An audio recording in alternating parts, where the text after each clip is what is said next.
Hey everybody, welcome back to a brand new episode of our Let's Play Minecraft series for Minecraft 1.15. I hope you guys are all having a great day today. I'm doing fantastic. Guys, today is episode 17 and we've got a lot of stuff to do today. We're busy. But before we do that, let's go ahead and get into our question of the day. And that is for the next season of Hermitcraft that's coming up whenever. I just realized that I didn't put slabs there. What am I doing with my life? Anyways. I am curious, what are some things that you would like to see this season from the group? Would you like to see some new mini games, some new different types of shops, different types of builds, maybe different type of terrain? I'm curious as to what your thoughts and opinions on the next season will be. Let me know down in the comment section below if you guys are interested in that, and if you enjoy this series, make sure you hit the like button and subscribe. So to get started with today's episode, I set up our beacon again and I'm digging out the room inside of over here. Today the first thing, our project is setting up our furnace array.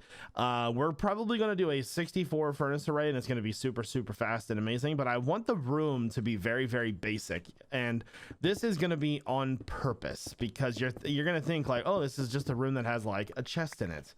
Why is there just a chest in this single room? And then you're going to be like, whoa, this thing is awesome.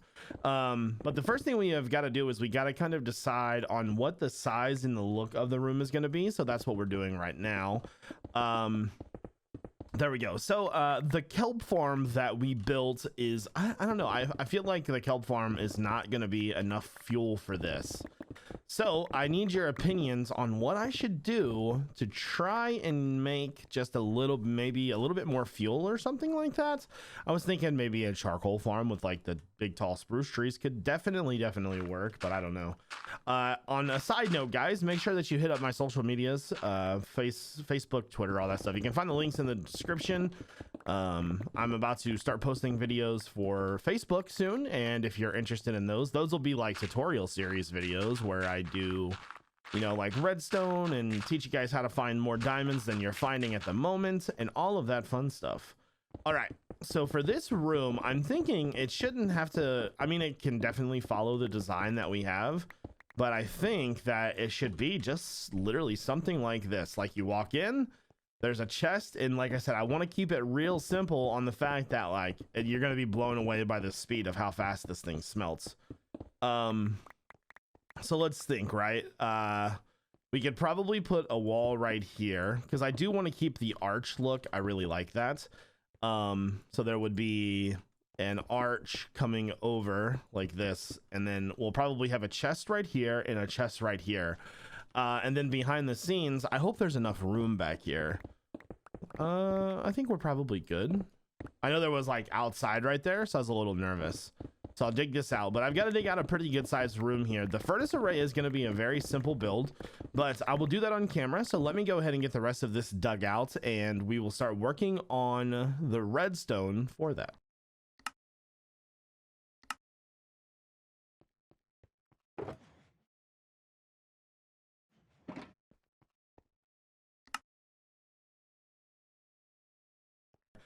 Okay, I hope you guys enjoyed that little crafting montage. Trying to make all of those hoppers really ruined my iron supply. Thank you very much, hoppers, but it's going to be worth it in the end.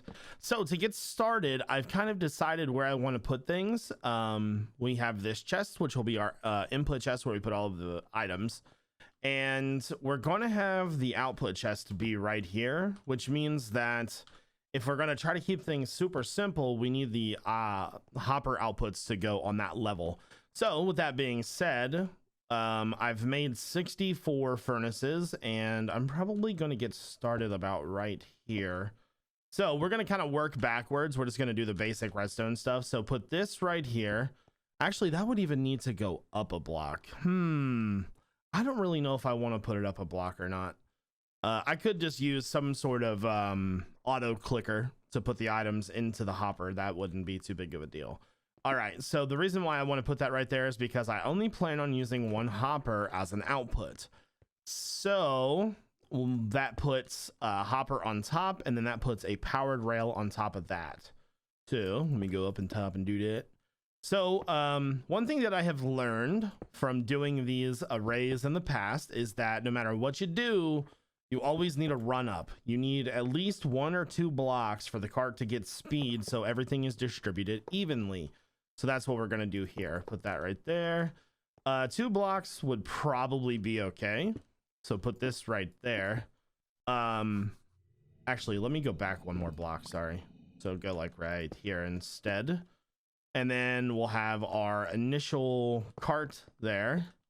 And we'll put a rail here. All right, so now that we have that finished, that's going to be our launch. I'm going to put a comparator right here. Now, one thing I want to quickly test with this hopper minecart is this right here. If this thing is full, so let's see. First off, let me do one thing. 1, 2, 3, 4, 5, 6, 7, 8, 9, 10. Now, I know redstone goes 15 blocks, but I have never done this type of redstone before, where you use the full signal strength to turn on a light.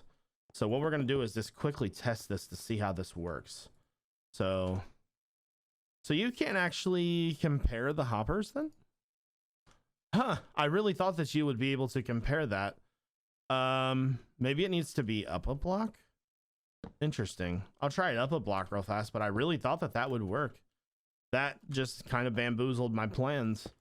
All right, why you do this to me, bamboozle? No, that's definitely not gonna work. Okay, well, that idea is off the... What I was gonna do was make it to where I could know when the hopper minecart was full. That way I could send it off. But apparently that is not a thing. That's pretty weird. I thought that you would definitely be able to compare those. All right, nevertheless, so what we would need to do is be able to get items into that minecart.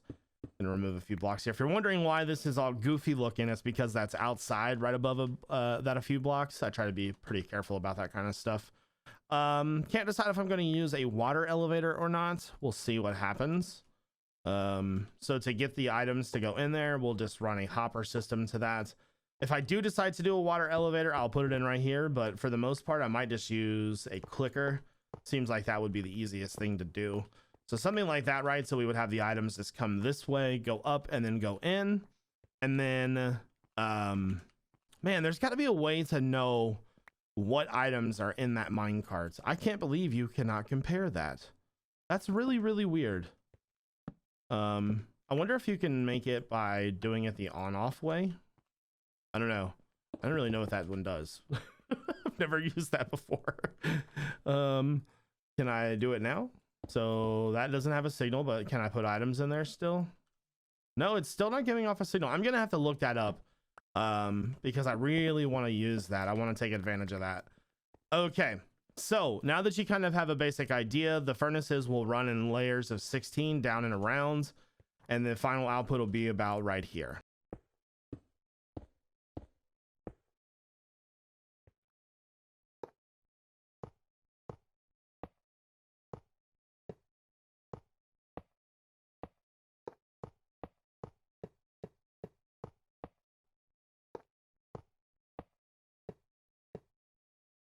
Okay guys, we are ready for our first test. Very exciting stuff.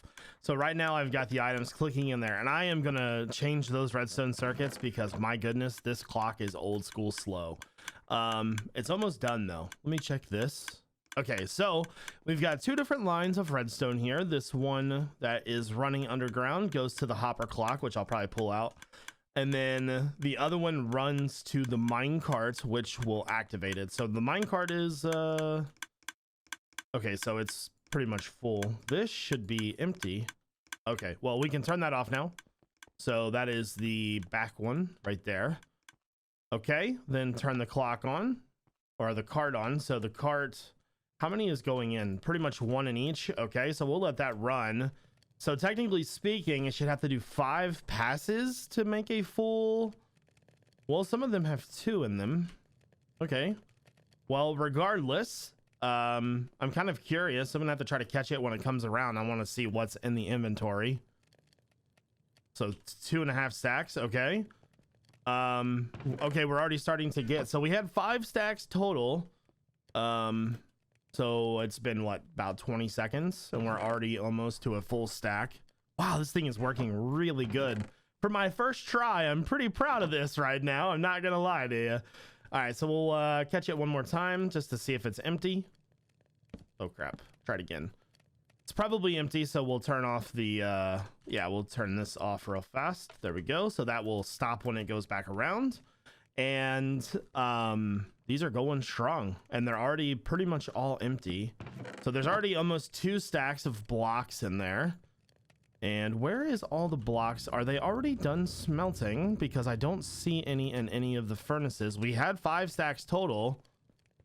Okay, so maybe they're all just traveling through the hoppers then. Okay. Wow, that was really, really fast. I think we set this up kind of perfect, to be honest with you, because it's when it goes, it puts like 2 in, and by the time it comes back around, it's already finished. Yeah, I'm pretty sure there's just items flowing. Wow, that's okay. So in the matter, this clip has been 2 minutes and 30 seconds.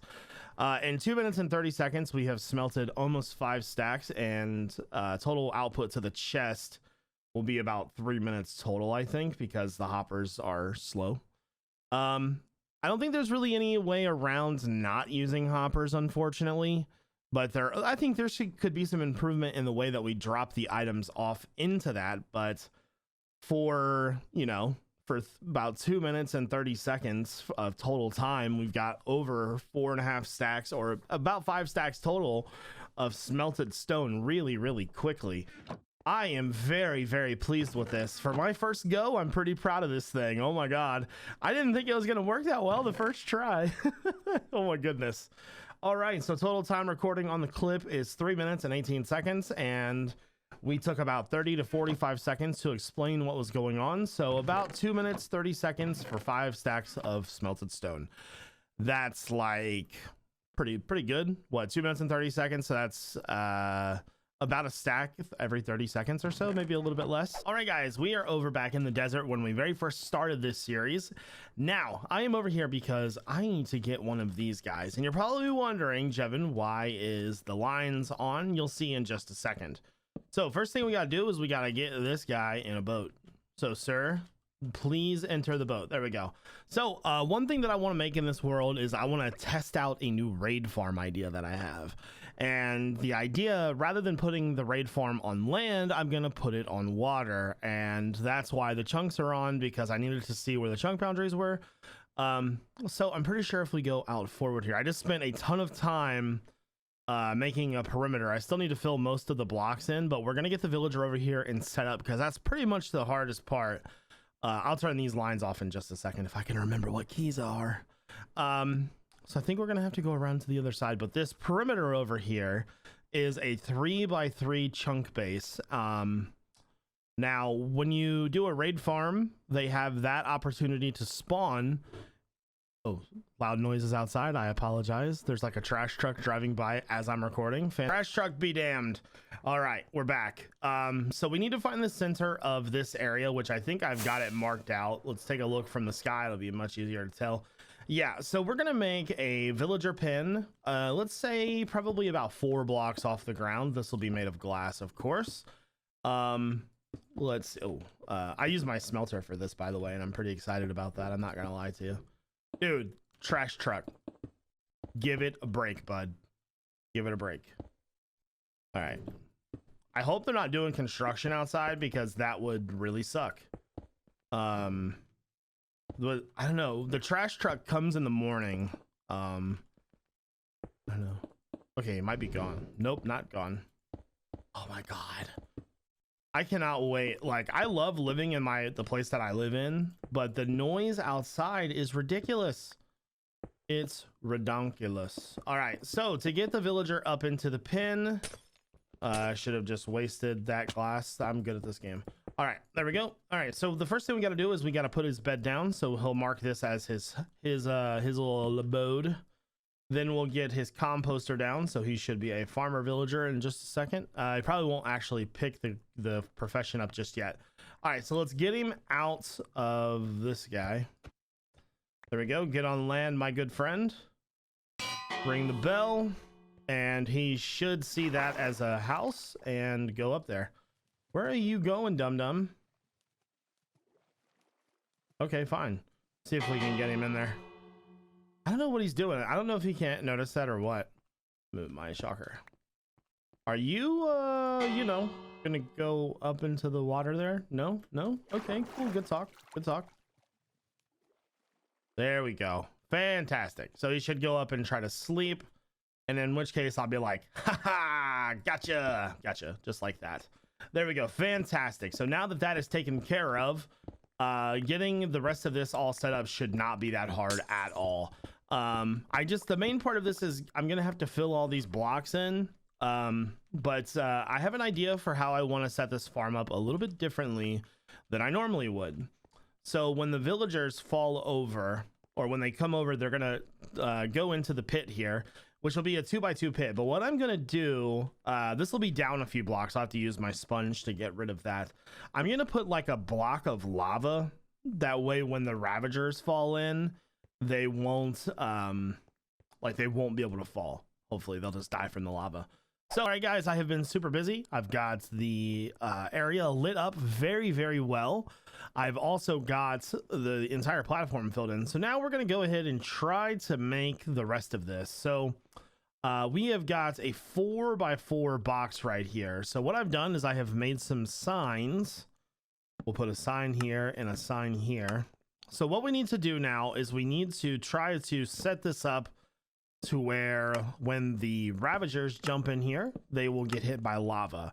Now I have played around with a few different ideas, but I think this is going to be the best one, hopefully.